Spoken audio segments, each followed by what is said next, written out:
could be so easy to forget to inject the insulin or manage it generally. So how is it with the GCM? So what happens is that on a normal day, the normal way people check their blood sugar with diabetes is that you prick. You use, it's called the standard blood sugar monitoring. So you prick, and then you get a glucometer. You check your blood sugar. But what you're doing right now, there are CGMs. CGM means continuous glucose monitors. Just a small gadget that you place on your arm or the abdomen, depending on the brand, and they download an app on the phone. So what that means is you connect the patch and their phone. So anytime you get your blood glucose in real time. The beauty about CGM is that it collects data every minute. What does that mean? That every time you want to check out your blood sugar, you just open up your app, you're able to see your blood sugar in real time. And also, as Dr. Olive will tell us later, is that when you live with diabetes, it's very important for you to keep your blood sugar monitored. So you're supposed to check your blood sugar before meals, 2 hours after meals, when you wake up in the morning. Ideally, in a day, that should be around 8 times a day, which, based on your lifestyle, may be difficult. So what CGMs have done is that they make that a bit easier. So even if you forget, as long as you have your phone, your Bluetooth is on, you're able to check your blood sugar at any one time. And also another thing I want to add is that it keeps data in your phone for some time. Okay. Yes. How long does it keep the data? Depending on the brand, some for 90 days, some then for more, as long as you have an account. Okay. So what that means is that when you go to the doctor, what will happen?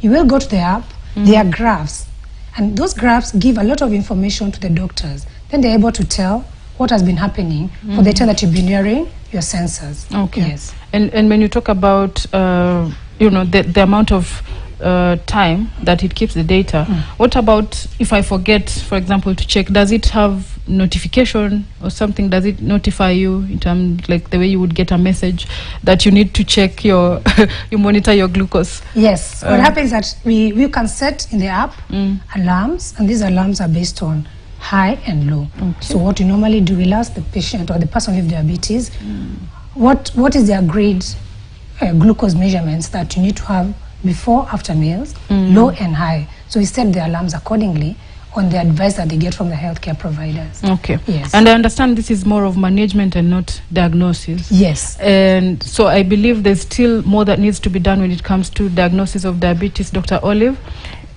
Yeah, we'll talk about that. But Abby, please tell us, how has it been using the GCM? You're using it, right? Yeah. So how was it before and now when you're using it? What's the difference? Okay, before using the CGM, I presume I'd be having high sugars when unknowingly, which could be dangerous. And whenever I'd have low, sometimes, because I had standard times for measuring, maybe when I wake up for the fasting, maybe during break and afternoon and at night, 4 times at max, because it's also expensive to buy strips and everything. But okay, as much as I'd use it in a standard time, it would have given me maybe an average sugar, not the actual thing that is going on in my body, because my body could have been having fluctuating sugars throughout the day. So when I was using strips, I'd randomly have hypoglycemia, and I wouldn't have known earlier to be able to correct it, and it would cost a lot, because hypos do cause a lot of problems. And then at times I would be staying with high blood sugars for a long period of time unknowingly, and when I'm asked, I'll say my sugars are okay, but I didn't know they were high for a long period of time, and there are very dangerous effects of having high sugars for a long period of time. So when I started using the CGM, it was giving me trends. It helped me adjust my insulin. It helped me know when to inject, how much to inject. It really helped me manage my sugars better. It even sends my readings to my dad and my endocrinologist, so they get to know how my sugars are throughout the day. So it measures every minute, and I can even do a blood test and set it in if it is not as at par with my sugars. So that has helped me a lot manage my sugars very well, actually. Okay, that's good to know. And in managing, of course, you're able to live a full life. You're able to go to school. Yeah. That's good. So Dr. Olive, when it comes to diagnosis, what are the hits and misses of diabetes? Yeah. So allow me first to put what they've said in context. Yes. The reason why we are now emphasizing on the continuous glucose monitoring, as opposed to the traditional method of the finger prick and what we call self-monitoring of blood glucose through the finger pricks, is because clinical studies have realized that, particularly for our type 1 patients, the common way or the traditional way of us monitoring sugar was taking an average of the last 3 months, a test we call a HbA1c, and it gives you a percentage, and normally we target around 7%.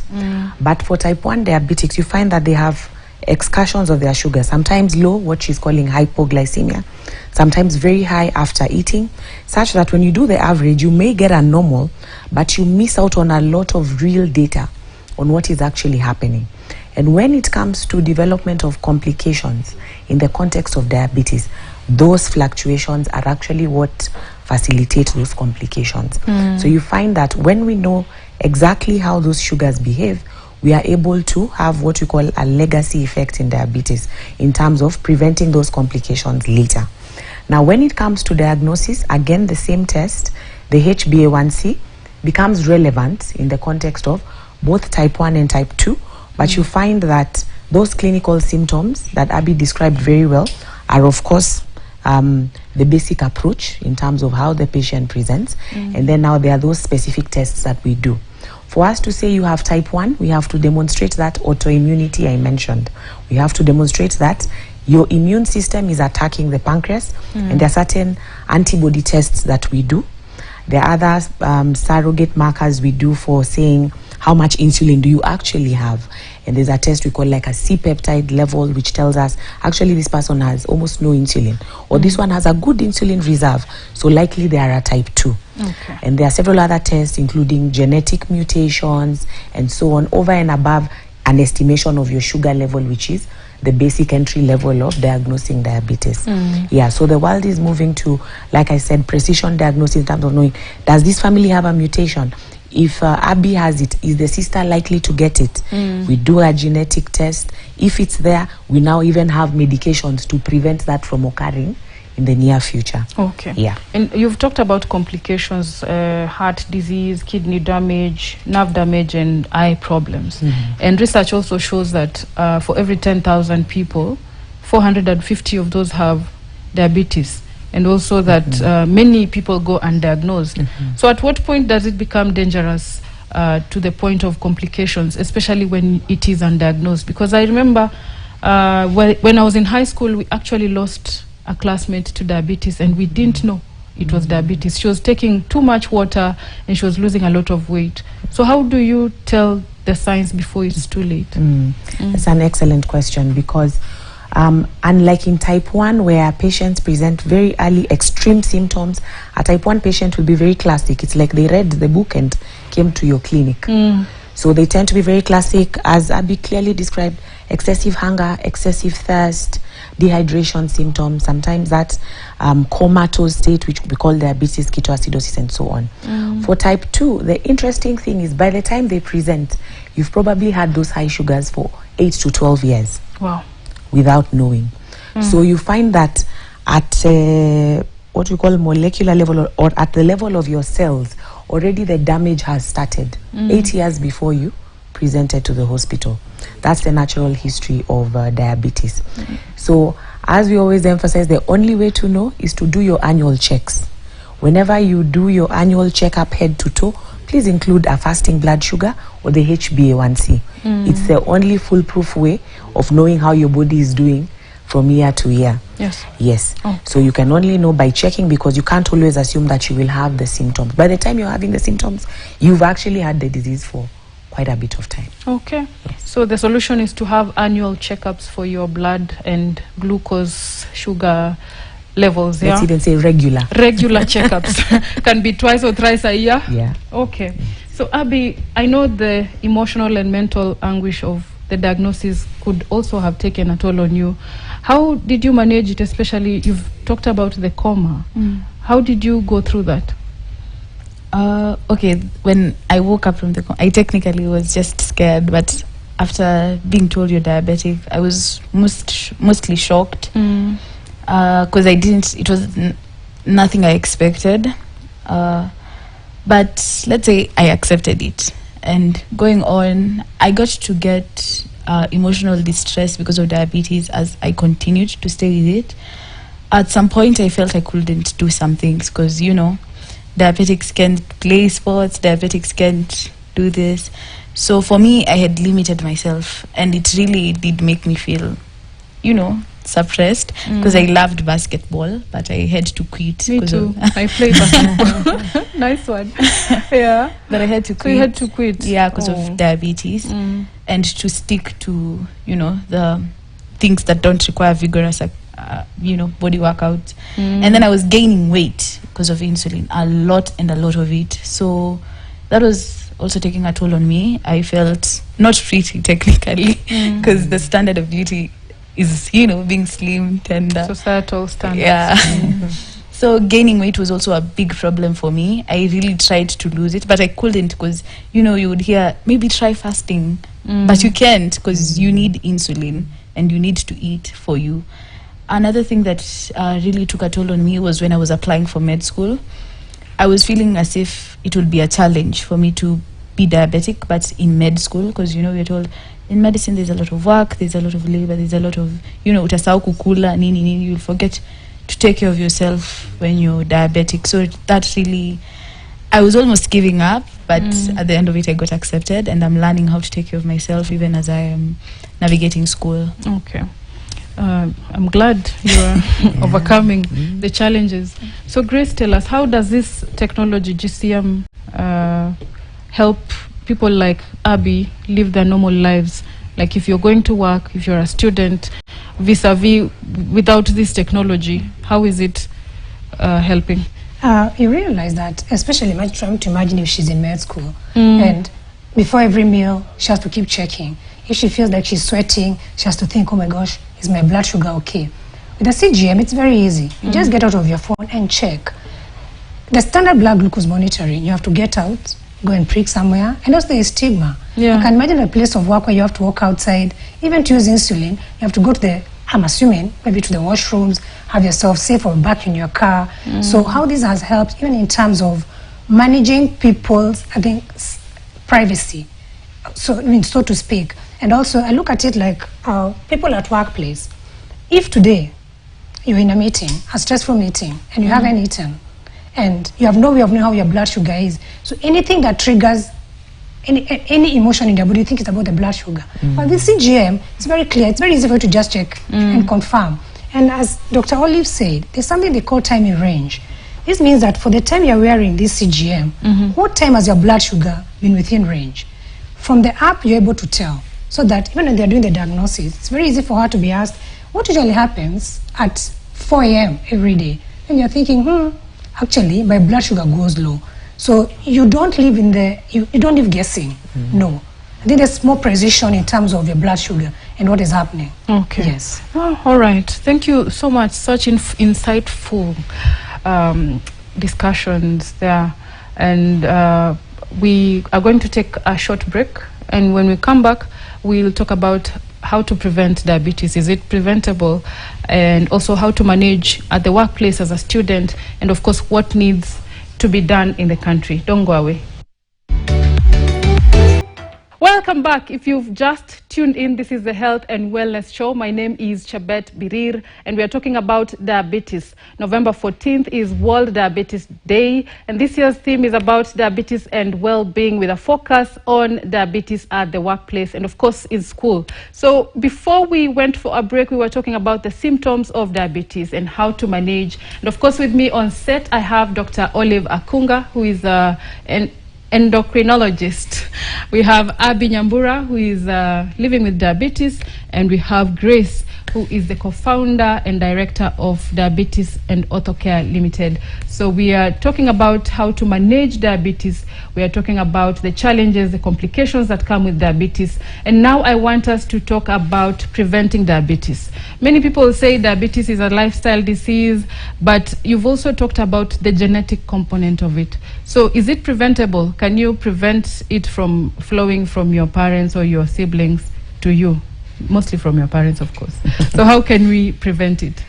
Yeah, good question. So for the genetic mutations that cause it, for example, type 2 does have a familial or inherited pattern to it.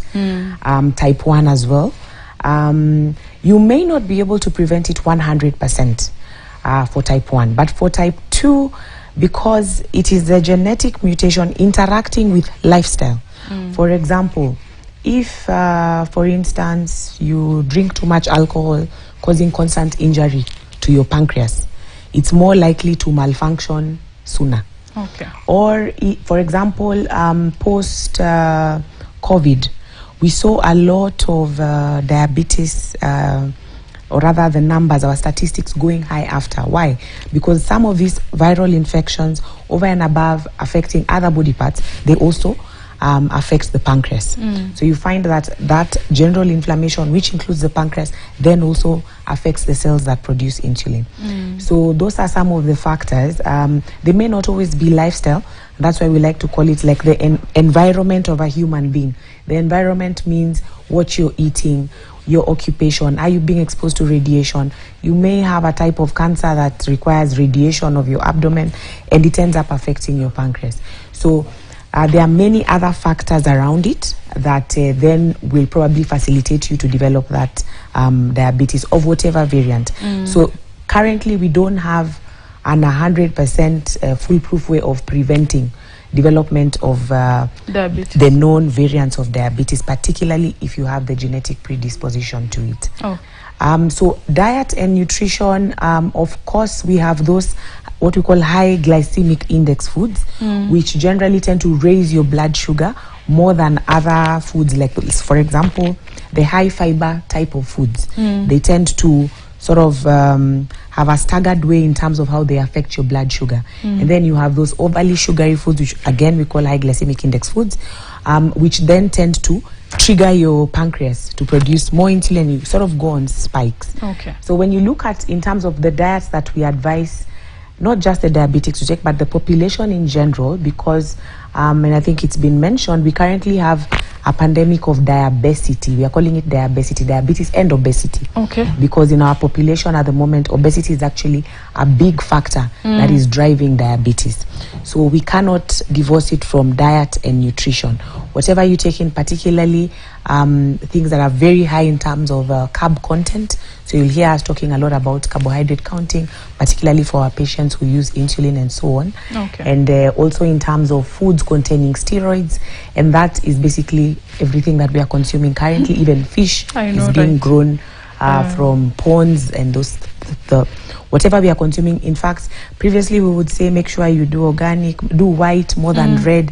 Sometimes even the red is safer than the white, just because of how it's been processed, or how the animal has been grown. So we are bringing on board everybody, including, I'm sure, Grace, you've heard of One Health and so on. All players in the room, from agricultural sector, medicine, all of us are playing a part in terms of what is driving some of these chronic diseases, diabetes being the top. Okay. Abby, how have you been able to prevent further deterioration of your condition? Okay, as she said, the basics is insulin, because you need insulin to be able to, for your cells to accept in sugar for processing and for processing energy. So insulin, managing my diet has helped a lot, because as she said, there are foods that spike your sugar so high. What are some of the foods that you avoid, for example? I can't say completely avoid, because I'm a normal person. It's just that I lack insulin. I can say manage, like the intake. Okay. Milk, maybe foods with a lot of carbs, like chapo. I just manage the intake. Apart from that, I think I can eat anything. It's just that how I manage my food, the portions, and the amount of insulin per food or on the food that I'm eating. So I can say for me, I don't avoid all foods. I manage how I'm consuming them. That has helped me a lot. It has been a game changer for me. And I taught myself how to carb count. So I carb count the food I eat to the insulin ratio. So that has also been a game changer. Okay. Also, the CGM helped me learn what foods spike my sugars, what foods don't, so that I can know what foods I'm injecting what, and what amount of insulin I need in some foods. Interesting. Grace, now, since she's talking about GCM, Yes. how does it prevent further, advancement or deterioration of the condition, the glucose monitoring, GCM? CGM. So what happens CGM. in the app, you realize there's a place where you can put the food you've eaten. For example, it's very, very critical if you live with diabetes to monitor your blood sugar. You mentioned that. So you're able to check and see, before I take, say, ugali, 2 pieces, my blood sugar was 6. When I've taken 2 pieces, my blood sugar goes up to 10. Then you clearly note in the app and you put a note. So how that helps is that even for the person with diabetes, you can be able to tell what food and you can record. So you don't have to keep memorizing. So CGM helps you in tracking what you've been eating, the portions, and there's even a place for insulin. So you can say, for example, when you take 3 pieces of ugali, I need to take, with carb counting, 6 units of insulin X. So that helps quite a lot in even in terms of managing nutrition for people with diabetes. Yes. Very interesting. Stigma, the myths and misconceptions is another.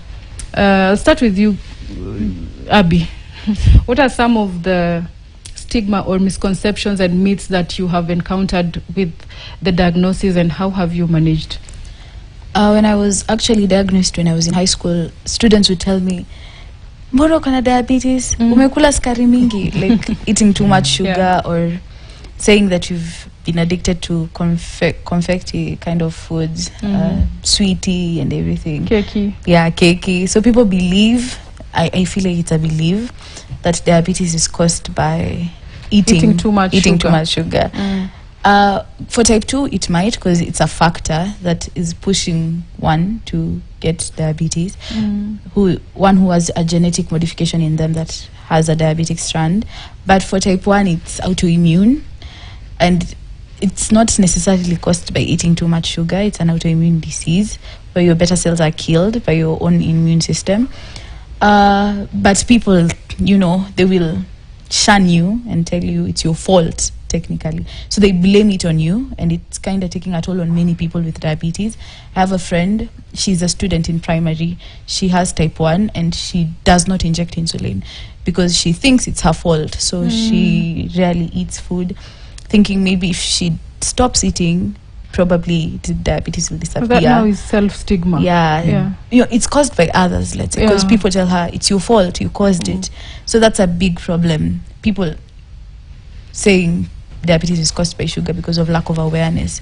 So I can say there's no awareness when it comes to diabetes, so people make their own presumptions. You cannot go to a burial and hear somebody died of diabetes, though people do die because of kidney failure that is caused by diabetes, or let's say, but you won't hear such a phrase, so people will say, because it's a shaming, embarrassing to hear somebody has diabetes, probably because they think it's partially their fault or majorly their fault, or people think it's caused by obesity. Insulin causes one to gain weight because it's a growth hormone. So people can say you're gaining weight, unakula sana, know. So that's a myth that has been there for long. It still is. So yeah. Okay. And then thank you, of course, by speaking out, you are helping people understand that it is not always a lifestyle issue. It's genetic. It's, sometimes it just happens out of nowhere. You can't point exactly what caused it. Thank you so much, Abby. Now, Dr. Olive, you've interacted with patients living with diabetes and their families and the communities. What are the most significant or the most outstanding myths and misconceptions that you've had that you just need to debunk at this moment? I think largely what Abby has said, that there's something that you have actively done to cause make diabetes. this disease come to you or to the family. Like I said, post-COVID, we've seen a lot of diabetes because of the way the virus interacts with the pancreas. So you find that even if you did not have a genetic predisposition to it, and you happened to get the viral disease, you can still end up with diabetes. So our role in the clinical setting is really to highlight that now we are here. Regardless of whichever variant, your sugars are high. The immediate life-saving thing is to drop your sugars to a level that your cells can remain functional. Then after that, we can deal with the why. So diabetes education is what we try and leverage on. We have nurses who are trained diabetes educators, and constantly through support groups, through individual support, sometimes even it's so heartbreaking to hear that a young child in primary school, Labi's friend, is self-punishing and fasting. Those are real issues, but you can only know when you sit down with the patient and really try and understand what is their day like, what do they go through. So from a clinical angle, then we try and deal with those through the support group and the support of our educators to be able to really individualize the stigma and addressing the various issues the patients go through. Education and information. Exactly. And of course, with the internet, we have a lot of information online. I believe you can Google and just get to learn about diabetes and how to live with someone living with diabetes. Thank you so much, Daktari. Now, Grace, of course, with technology, which I've just mentioned, again, there's the misconceptions of, for me, of course, the first thing that would come to mind, or anyone else, is how does this chip, is it a chip? Right, so a continuous glucose monitor is a patch. So what happens, it has a filament that gets into the plasma. It measures blood sugar using the interstitial fluid and not the blood. So there is a filament that gets into your body. So it interacts with your skin? Yes, it the gets tissue inside to the plasma. Then the deal is not long enough to get to the blood. So, of course, those questions have been there. Is it the mark of the beast? Yes, we've faced that. But the good thing is that there's a lot of awareness now about continuous glucose monitoring. The thing that usually comes around is about data.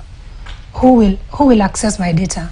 I can confirm that the way the apps are made, data is for the patient, or the person wearing the CGM. You can only allow, like Abby was saying, her dad to follow her. She has to give him authority.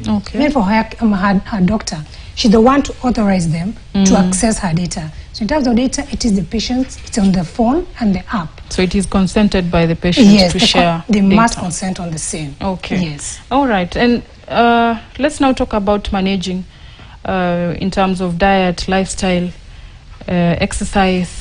Abby, with the machine, are you able to play basketball?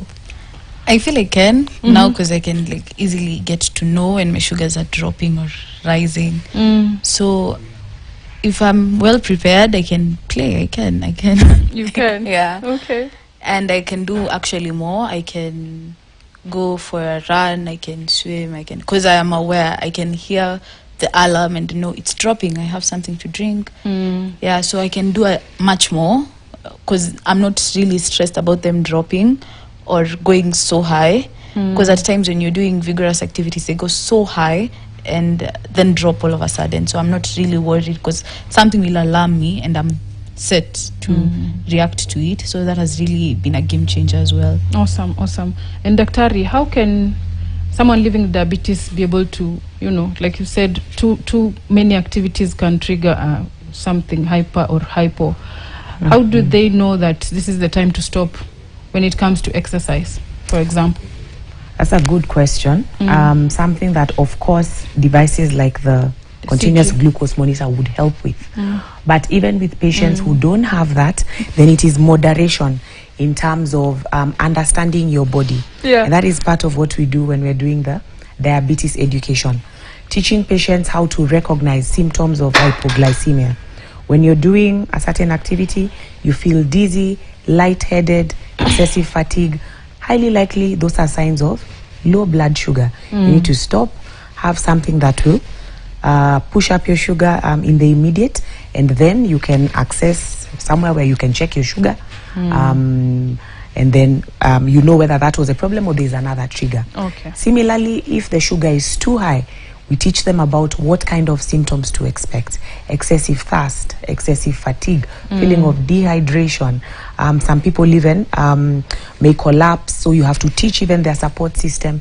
If they are school-going children, educate the teachers or the caregivers in terms of how do you detect if they are breathing a certain kind of way, excessive abdominal pain, because sometimes it can also present like a different disease, yet it's actually that the sugar has gone really high. So we emphasize on recognition of those signs and symptoms that would be associated with either very low sugar or very high sugar, for them to be able to raise alarm for assistance. Okay, so you need to learn how to recognize the symptoms. Exactly. And the triggers in mental health would say triggers. But so recognize the symptoms and signs that would make you, become unwell. Okay, so now let's talk about medication as well. There's a case of someone who is type 2 diabetes and their medication was changed and they were supposed to add weight, but they're losing weight. So how do you handle medication and also the change of medication? How does it come about? The interaction between weight and diabetes is that the weight is a state, actually how we currently define obesity, and it's good that it's come up because as of October last year, there is now an ICD-10 code that recognizes obesity as a chronic disease, identifiable on its own. So then mostly you would be managing the weight by helping them reduce, not adding. Yes, in the context of diabetes. Yes, in the context of diabetes, because then the weight, because of certain hormones that are produced by that adipose tissue or the fat layer, the excessive fat layer, actually worsen your sugar control by causing insulin resistance. So even if your pancreas is functioning, the insulin that you're producing, remember insulin is like a key that unlocks your cell for the glucose to get in and give you the energy you need to function normally. So you have resistance to that. So you see, inevitably, it will worsen your diabetes. All right. Then what is the importance of adhering to medication as a person with diabetes?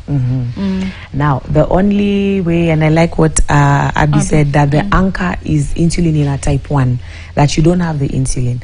You need energy for your cells to function. So for a type 1, insulin would be the anchor. So they have to adhere, because if they don't, then all the glucose is in the bloodstream and it causes all those complications we talked about. The other oral medications, which mainly we give the type 2s and also have some benefit in all variants, type 1 and so on, is to ensure that if you adhere, then you're able to prevent the organ complications. And in diabetes, what actually causes mortality is the highest is cardiovascular disease. And then of course we have our dialysis centers in Nairobi which are full because of diabetes. So you find that those complications can be able to be averted by seeking the right medication, number one, go to the right specialist so that whatever we prescribe is customized for how your organs are functioning. What is good for Abby is not good for patient X, or may not be beneficial. Yet these things cost money. So it is in our best interest to give the best value to the patient by customizing or tailor-making whichever prescription combination each patient is on, so that everybody wins. That if she needs the Ozempic or the semaglutide, then we give it to her. Another patient may not need it, and remember these medications are very expensive. So you need to look at each patient uniquely and then come up with a combination that is the best fit for them. Awesome. Yeah. Now, I would imagine, yes, there's managing the condition, Abby, and having to adhere to medication, having the CGM. What would you advise someone at home who stigmatizes people living with diabetes? How would they understand you better? I'd advise them to read articles, to get informed, because they're not doing it out of want, or they're not doing it because they want to, unless they're a bully, but they're doing it out of lack of knowledge. So they should just get informed to be able to understand people with diabetes, to be able to know how to take care of them per se, and to be able to know when they need help, when it's an emergency, when it's life-threatening. So they just need to get knowledge, because without it, they won't be able to understand. Okay. Thank you, Abby. And Dr. you mentioned the complications that come with diabetes and the importance of regular checkups. Of course, research shows that, even Abby mentioned it, that you'll find people died from kidney failure, renal failure, and diabetes, I see, is a leading cause of renal failure, lower limb amputations, and other complications that will be diagnosed and not diabetes. So what is the importance of this CGM in preventing such complications, Grace? the complications that come with diabetes. There's renal failure, there's lower limb amputation.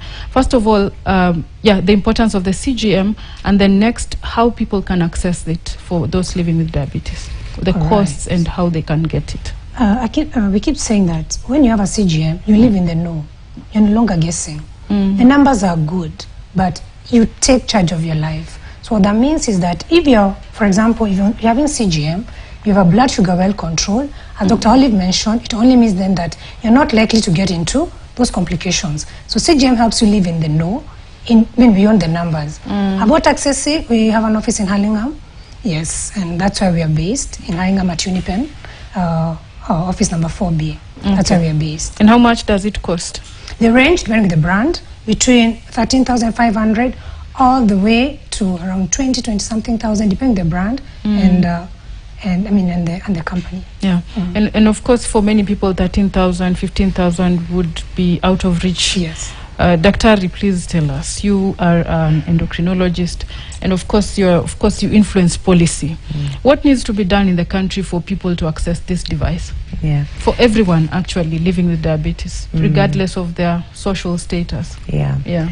So, of course, being in Kenya and understanding our healthcare funding, then the most we can do, particularly as the professional societies like Kenya Diabetes Study Group, we're doing a lot of advocacy and then partnership with certain organizations that are conducting studies and collecting data around patients like Abby who are already using this device and justifying that, look, by us having this data, like I said, this glucose monitoring is what enables us to know when we are in range for most of the time, the complication rate is less.